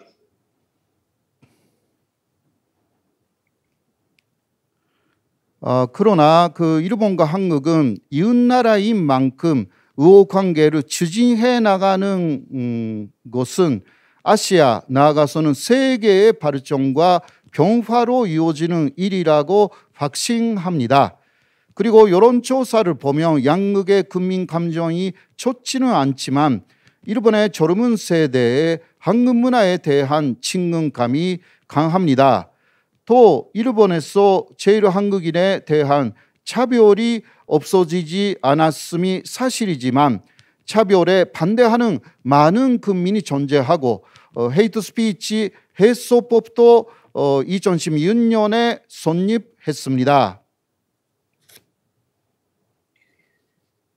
また日本における差別がなくなっていないのも事実ですが、差別に反対する多くの国民が存在し、ヘイトスピーチ解消法も2016年に成立しています。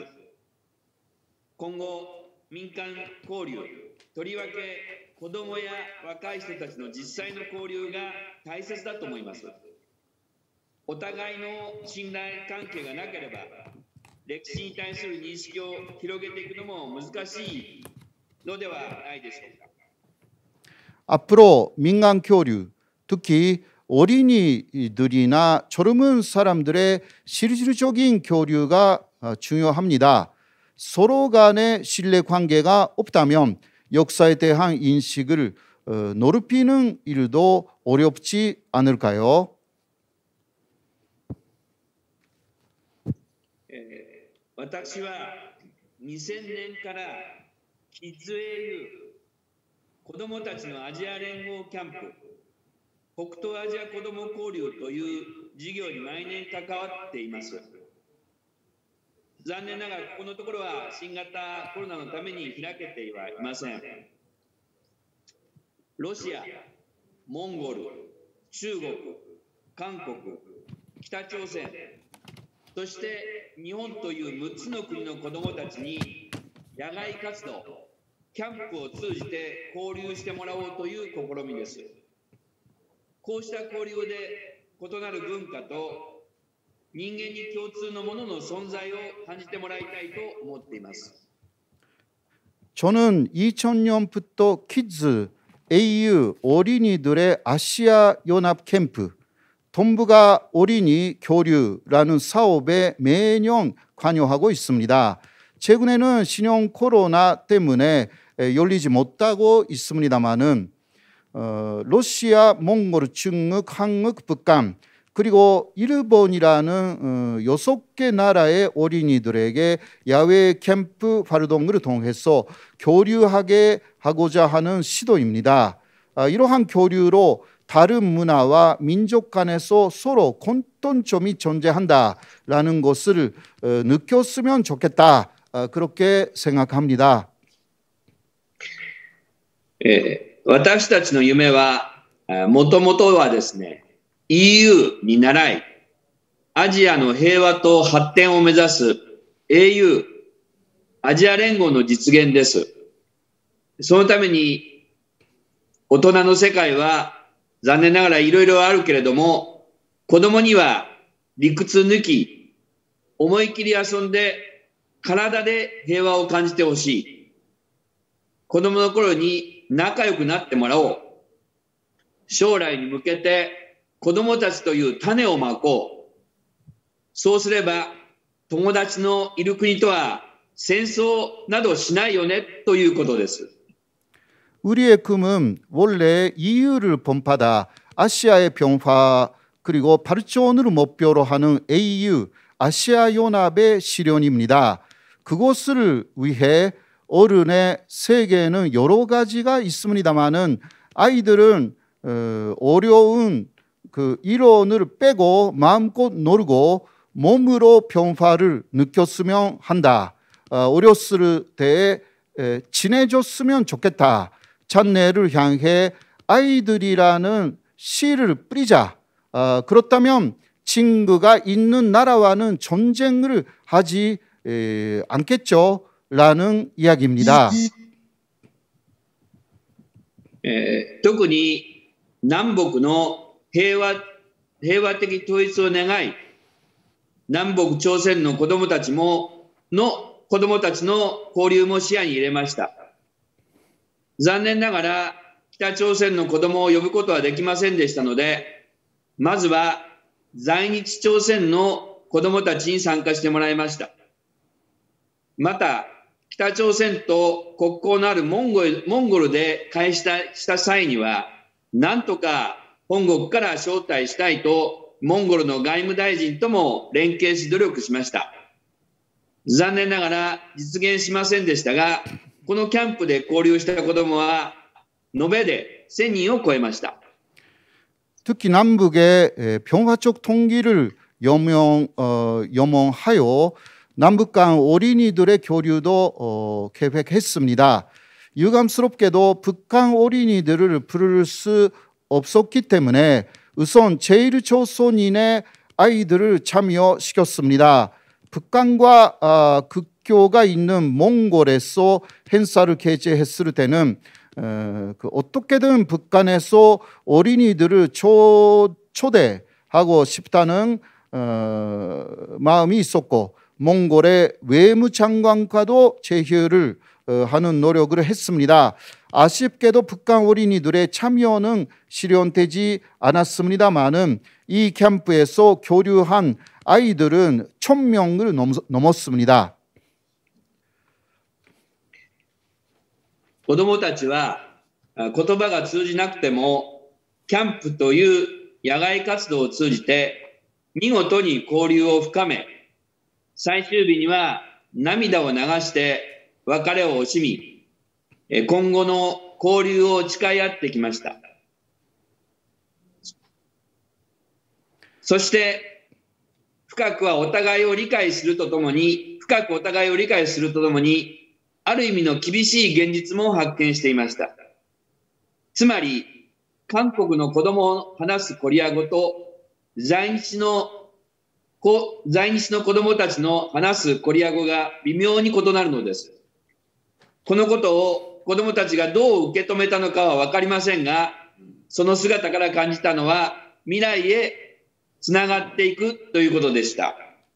아이들은 비록 언어가 통하지 않더라도 캠프라는 야외 활동을 통해 훌륭하게 교류를 했고 마지막 날에는 눈물을 흘리며 이별을 아쉬워하면서 앞으로의 교류를 서로 다짐했습니다. 그리고 깊이 서로를 이해함과 동시에 어떤 의미의 냉혹한 현실도 발견했습니다. 즉 한국 아이들이 말하는 한국어와 제일 조선인 아이들이 말하는 조선어가 미묘하게 다르다라는 점이었습니다.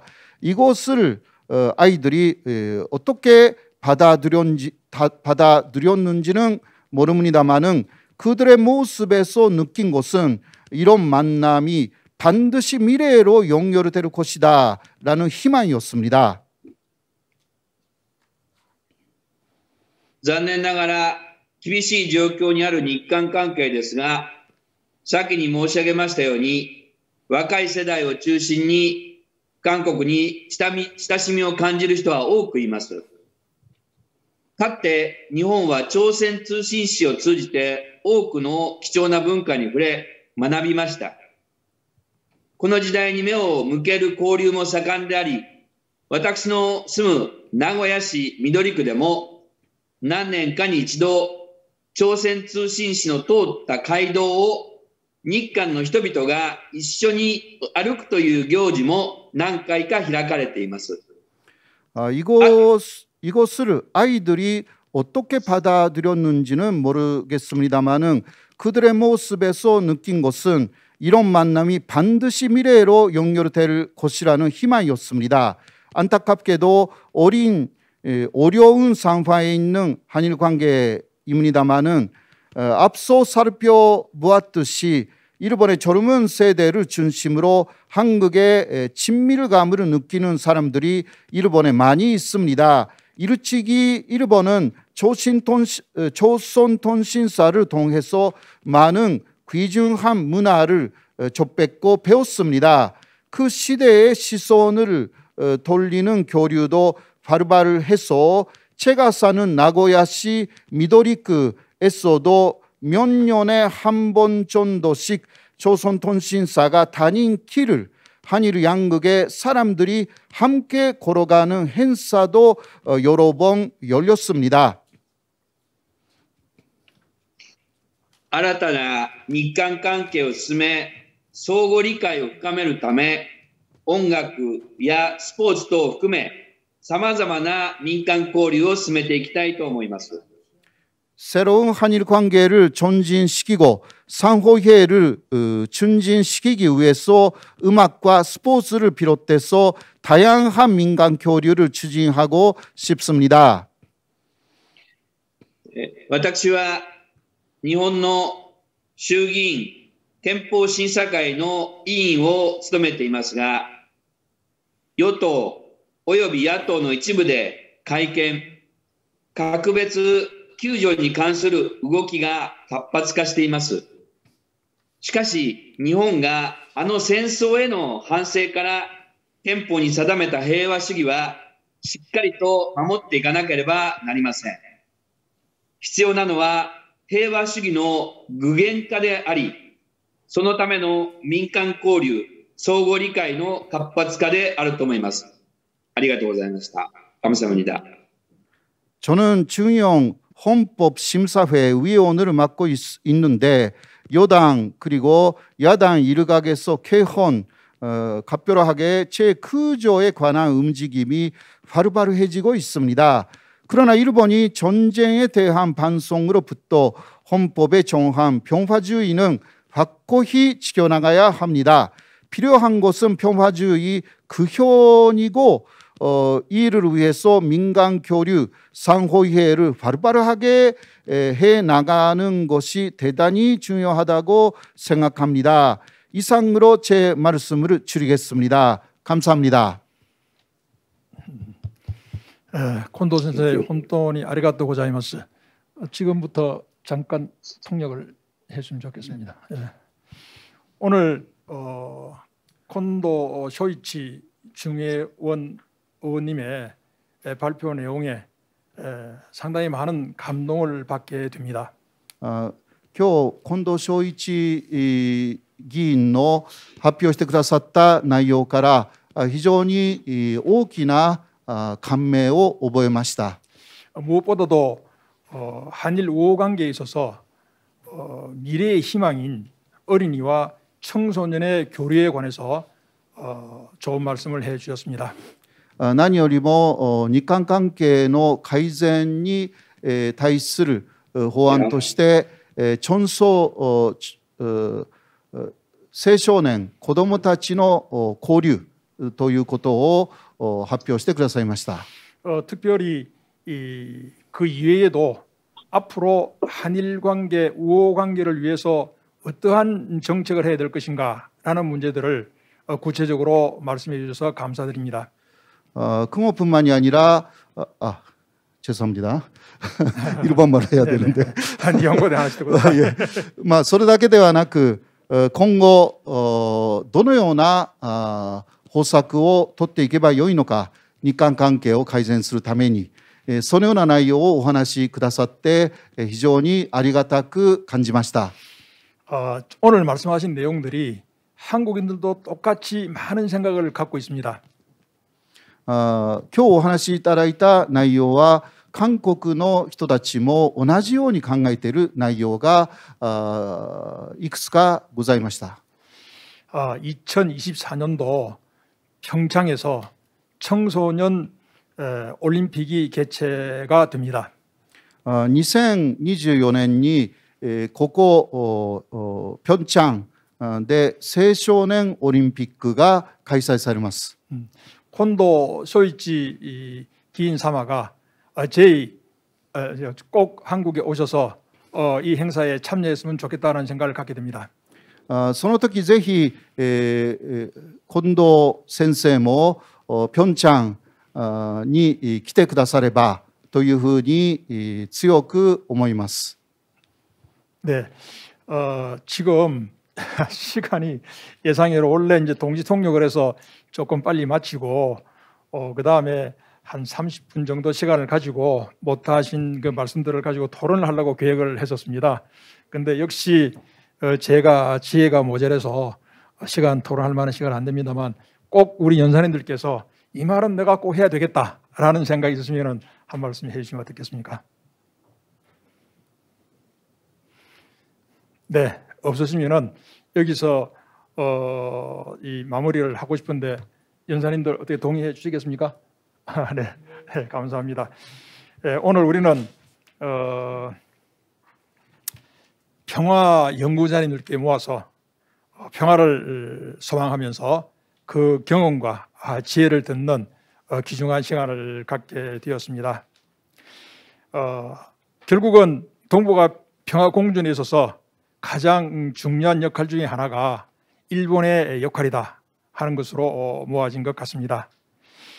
역사적으로 한일 관계는 소원했던 역사보다는 우호적인 역사의 시간이 훨씬 더 많았습니다. 한국도 일본도 이사도 못하는 그런 역사적인 관계에서 한일 우호적인 관계는 반드시 필요하지 않겠는가라는 생각입니다. 그런데 오늘 우리 한국에 계신 평화 연구자님들의 생각과 그리고 또 일본에 있는서 오랫동안 생활을 해오셨고 또 일본 정치를 또 연구하고 계시는 우리 호소카 쇼이치 선생님의 생각과 콘도 물론 쇼이치 선생님도 그렇습니다. 호사카 선생님께서도 일본 정치 현상에 관해서 오늘 말씀해 주셨는데 이 문제들이 사실은 70년 동안 전후에 계속해서 반복되어 온 얘기들입니다. 역사적인 문제도 반복되었고 해결이 안 되는 문제들이죠. 따라서 이 정권만 바뀌게 되게 되면은 비단 뭐 현대사뿐만 아니라 근현대사를 본다 하더라도 정권만 바뀌게 되면은 정책이 바뀌게 된다. 따라서 어떻게 하게 되면은 한일 우호 관계를 합리적으로 해결을 하고 한반도의 평화를 가져올 것인가? 이 문제는 결국은 시민 교류의 답이 있지 않겠는가라는 생각을 갖게 됩니다.